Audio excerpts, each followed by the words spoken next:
Okay, let's take a look at what ails Matt Harvey. We've got a pitch that's a fastball, 0-2 middle away, about 93 EV approximately, and then he comes back with the curveball and he hits it out. But he adjusts to it almost perfectly. And the reason for that is because of effective velocity no number 3, which is when a hitter can see that in the first third of the flight, they recognize it and they adjust to it. You can see the completely different swing time on those two swings. He was not fooled on that whatsoever. And that's because of that really early recognition. Sometimes that has a tendency to freeze, but all the time it's recognized early by the hitter. So it either works to your advantage in that he takes it, or he recognizes it and then makes his adjustment off of that.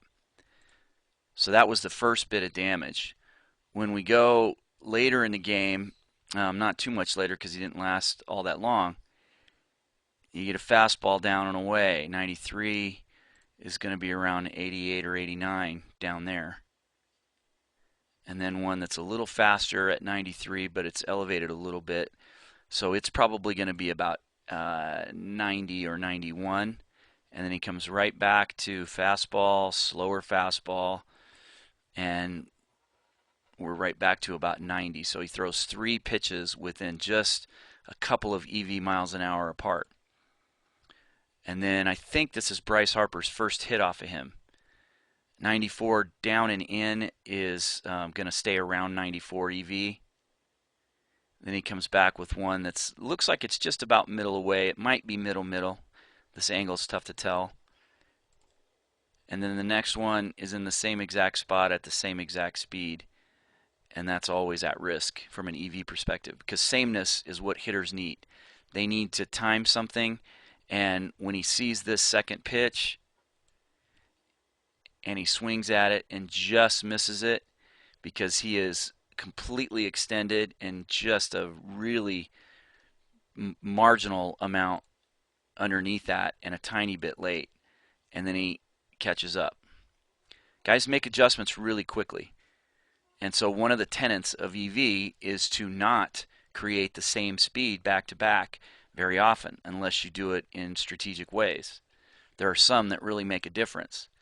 Here's one that's 93 down and in, so it's EV 93, and he is pretty much on it, maybe just a half a click late. It's not exactly on the barrel, and he's not exactly locked out, but probably just a little bit of a little click late. And then he gets an 88 mile an hour slider that doesn't do anything. It just kind of stays there. So it's really about, I'm going to say that's just about 89 or 90. So he goes 93, 90. And so those are within 3 of each other. His average over this last outing, he averaged about 4 to 5 EV miles an hour. That one's 93 down and away, so it's 88-ish, 89. Then he throws a slider down and in that he doesn't bite off of.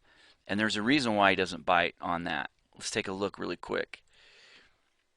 There's a little bit of action on it, but the reason that guys don't bite on that is because when the tunnel's not the same, it's hard to get guys to chase outside the zone. They chase pitches that are inside that tunnel. And that might have had a decent tunnel for half of the first third of the flight, but it didn't cover that whole first third of the flight.